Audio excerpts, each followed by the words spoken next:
Alors, qu'est-ce que le kilowatt crête? Bien comprendre les bases. Qu'est-ce qu'un kilowatt? Qu'est-ce qu'un kilowattheure? Un kilowatt, c'est une unité de puissance. Un kilowattheure, c'est une unité d'énergie. Je vais prendre un exemple simple. Un aspirateur qui a une puissance de 1000 watts, si il est allumé à pleine puissance pendant 1 heure, il va consommer 1000 wattheures. C'est un petit peu comme les kilomètres et les kilomètres-heure finalement. Une voiture qui va à 100 km/h, en 1 heure, elle aura fait 100 km.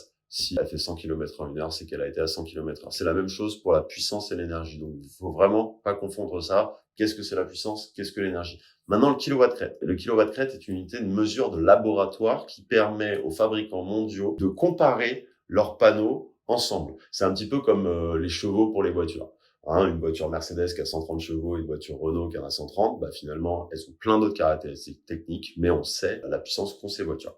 On a une puissance d'un panneau de 400 watts crête, il va pas donner 400 watts. Ces conditions de laboratoire qu'on appelle conditions STC sont dans les conditions où l'ensoleillement est complètement perpendiculaire au plan du panneau. On a 1000 watts par mètre carré reçu, 25 degrés de température de cellule et un spectre de 1,5 AM. C'est des conditions qui sont spécifiques. Comme ça, tous les fabricants mondiaux, ils ont exactement les mêmes conditions et ils disent moi mon panneau il fait 400, moi il fait 410, il fait 420, etc.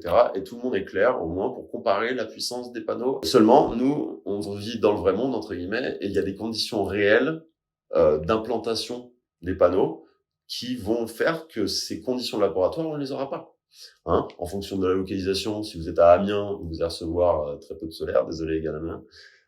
Si vous êtes à Marseille ou à Montpellier, vous allez avoir beaucoup plus de solaire. Par exemple, à Marseille, vous allez recevoir de temps en temps 1300, 1400 watts par mètre carré en instantané, alors qu'à Amiens, vous ne dépasserez jamais 900, 950 watts. Et puis, il y a plein de choses.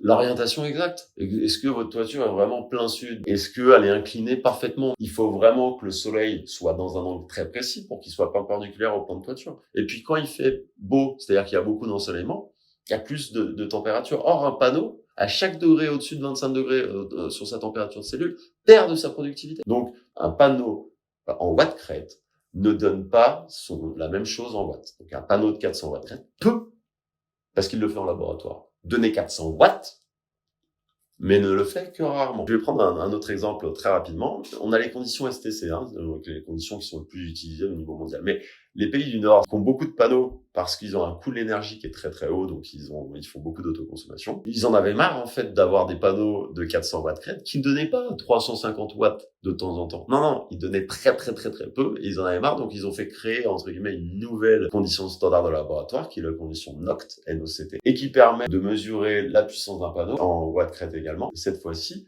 avec un ensoleillement qui est moins important. Si on se met très simple, un panneau de 400 watts crête STC sera de, grosso modo, 320 watts crête en octet. Maintenant, clairement, nous, on a déjà vu des panneaux de 400 watts à Montpellier, à certains moments de l'année, mai-juin notamment, pour certains clients, arriver à 400 watts, voire même, en théorie, ils peuvent même aller au-dessus de ça. Si on reçoit 1200 watts par mètre carré et qu'on est en mai, qu'il fait pas encore trop chaud et que le soleil est bien au zénith, en juin, on peut dépasser cette puissance-là. Par contre, bien sûr, il y a d'autres éléments qui vont entrer en ligne de compte, aussi liés à la réalité, notamment, bien sûr, toutes les pertes classiques. Donc, je vous ai parlé de température, on peut parler de poussière, etc., etc.